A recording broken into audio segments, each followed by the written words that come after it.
Hey, what's going on, homies? It's Jordan here, and I made a video on my Chrysler 300C on TikTok.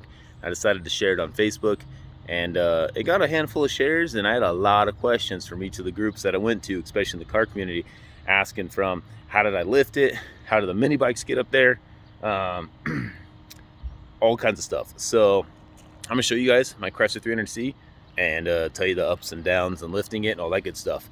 And a lot of this also pertains to like Dodge Chargers and Magnums, so around these years. So yeah, let's get to it. First things first, dude. This is my 2005 300C. I've done everything here myself. That's why a lot of it looks pretty shitty. But I bought this car for $1,900 up in Washington. It's funny enough, it still has Washington plate on it in the front. And I haven't even taken that thing off yet. $1,900, listed for like $2,500 and some change. It's a V8 car, so that's the 5.7 liter Hemi. It's a rear-wheel drive, not all-wheel drive, and honestly, it was because of the price. But I like rear-wheel drive for one, because they do burnouts and fun stuff in it. All-wheel drive's cool. I also was told that it's a pain in the ass to lift all-wheel drives.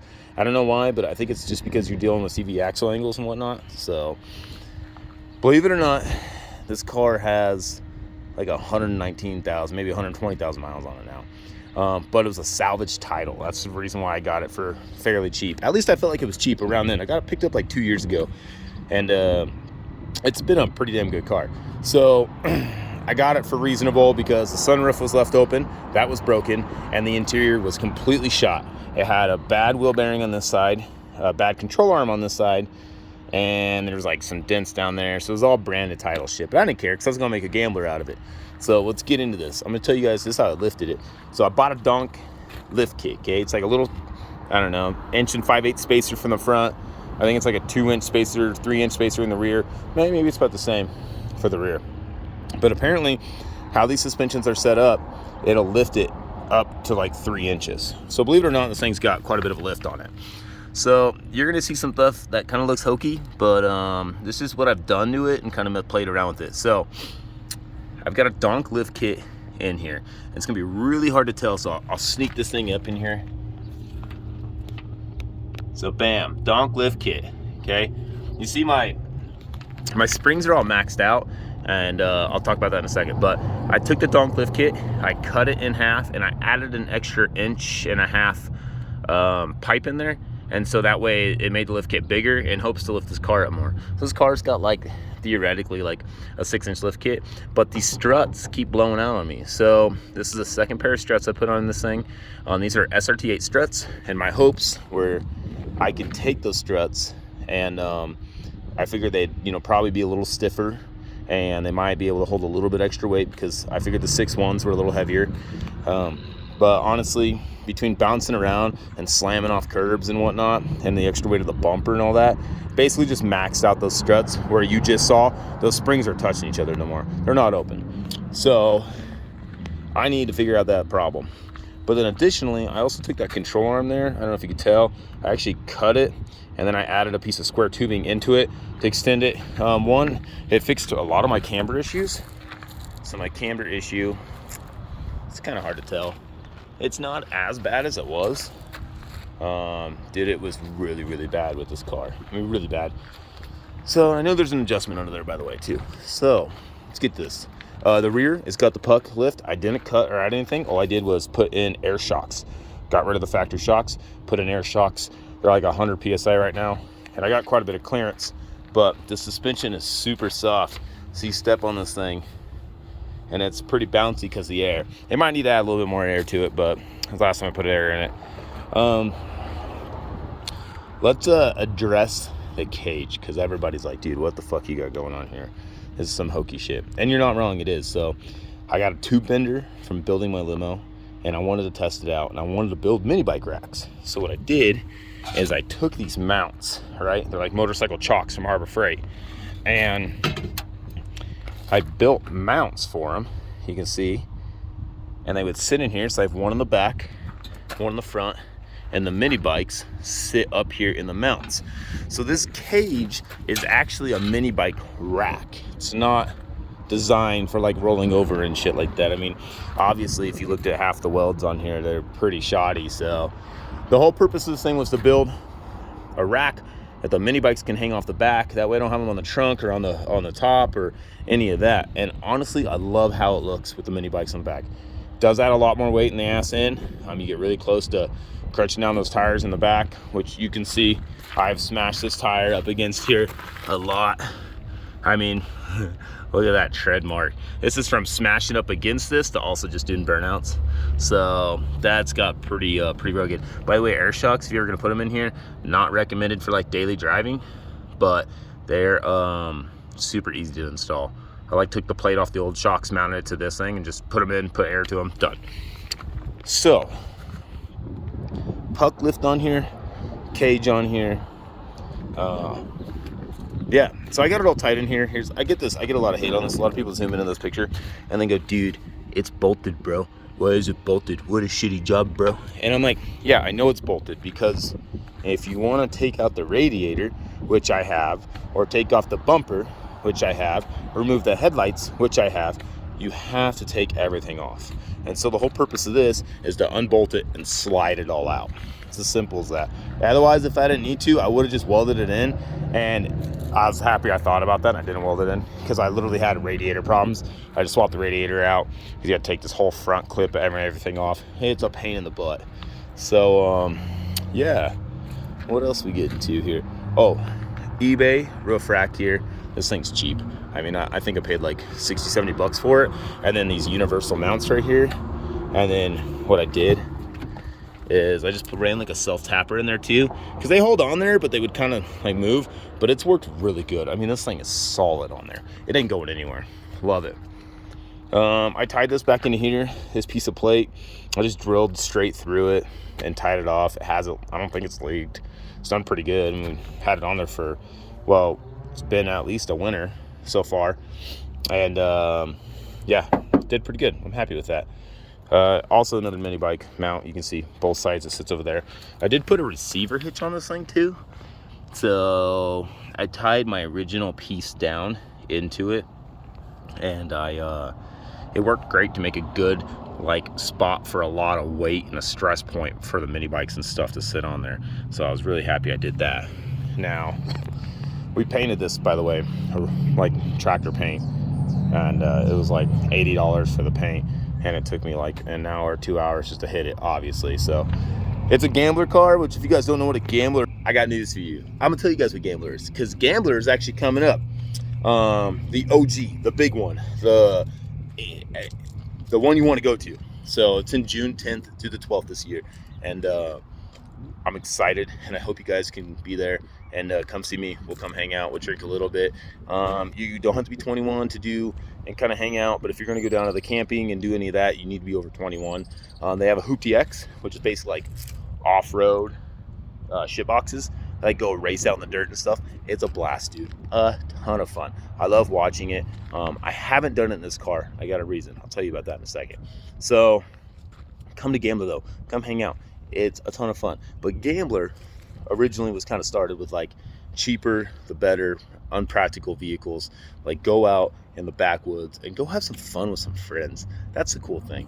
And along the way, if you see some trash, pick the trash up. You know, be courteous. That way we can go back out to those same spots we were just enjoying, and people aren't ruining the spots, and it makes a big difference. So, this is my Gambler car, Gambler 500, right?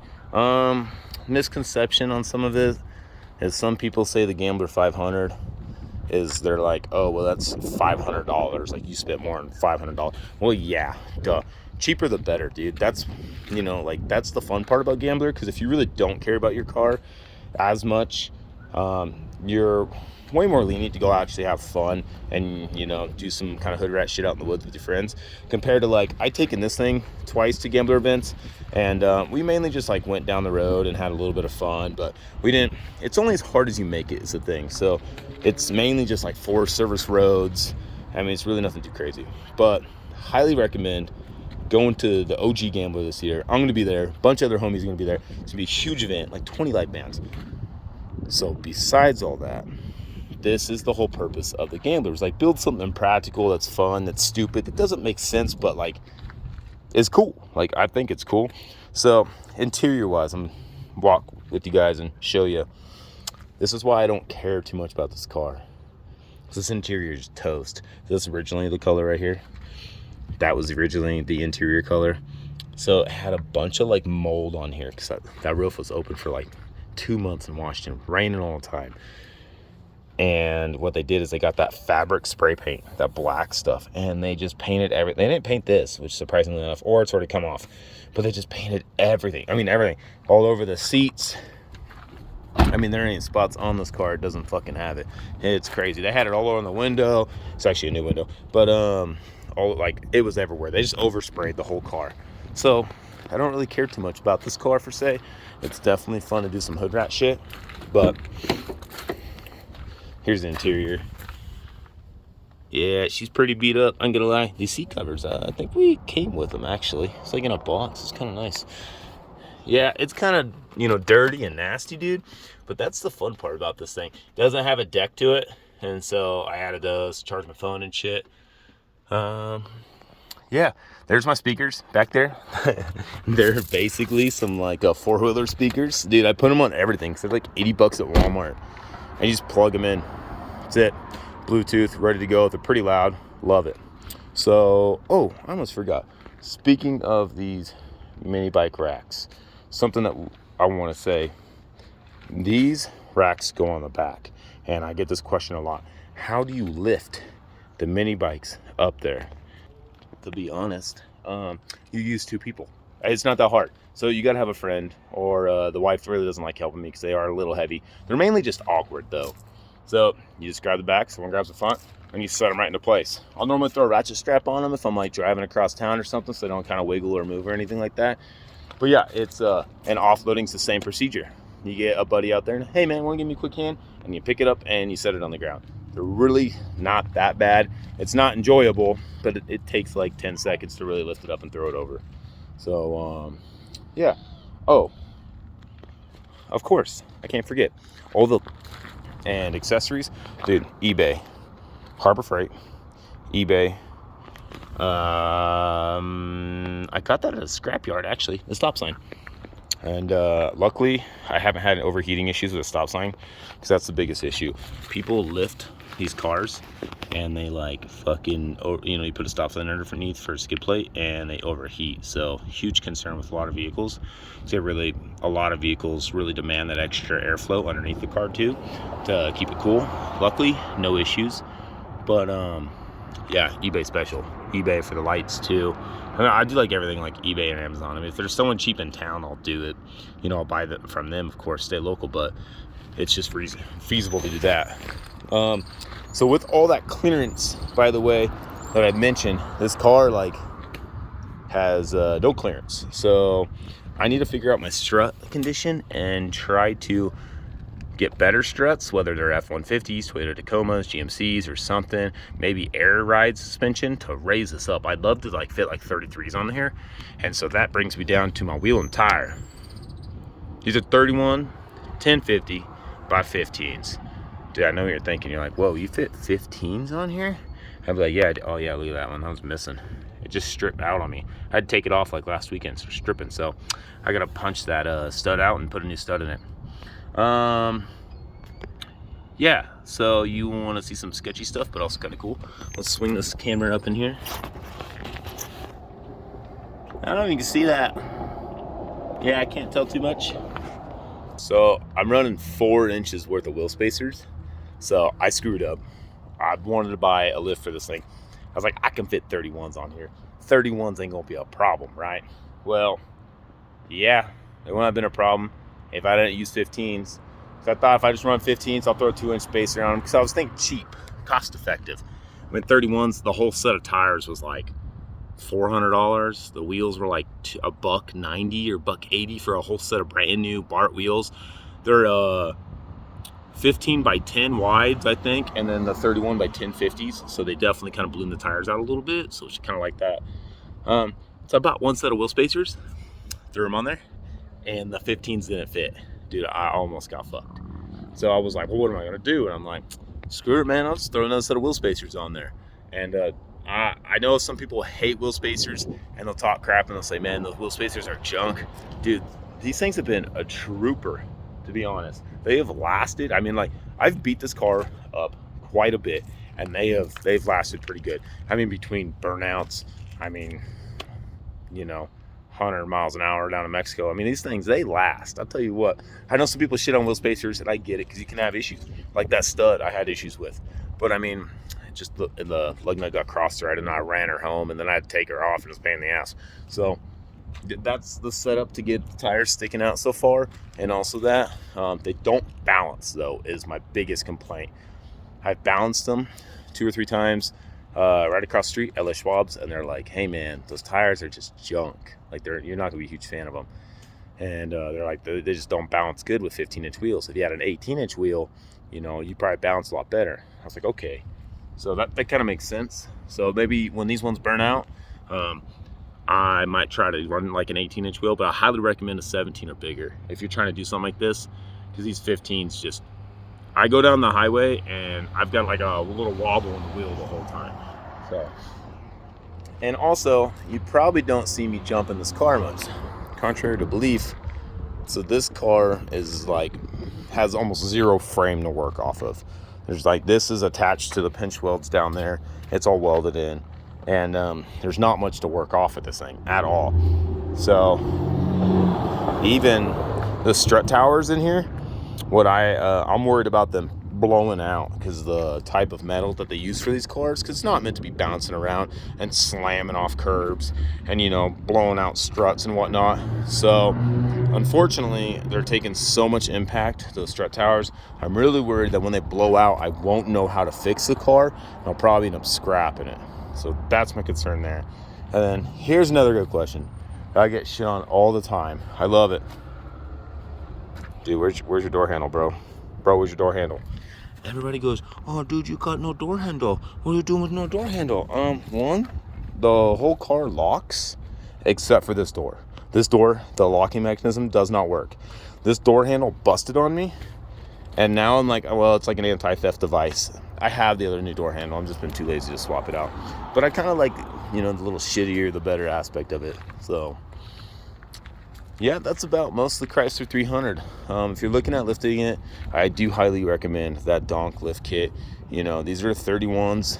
I do have to cut in the fender, especially with the offset wheels. I mean, I trimmed the shit out of the fender, trimmed out pretty good, you know, but I mean, it made quite a bit of difference. I got a little bit of ground clearance. I think they look really good.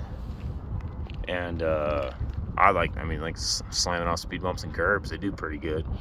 So watch out if you're not wanting to cut your car, trim it at all. You could probably run some like 31s stock offset and won't have any problems. But if not, you might have to go a little crazy. That's about it, man. Don't really know what else to say. That's my Chrysler 300C. That's kind of how I lifted it. I hope you guys kind of saw the strut condition and really where it goes and whatnot. Other than that, kind of stuck in this dilemma. These cars were never meant to be lifted, and so until I find a company who builds like a badass like 6-inch lift kit for these things, I'm stuck with as it is, unless I just want to like remake everything I can. So I appreciate you guys watching, and yeah, hit a like if you support it, dude. So thank you. Peace.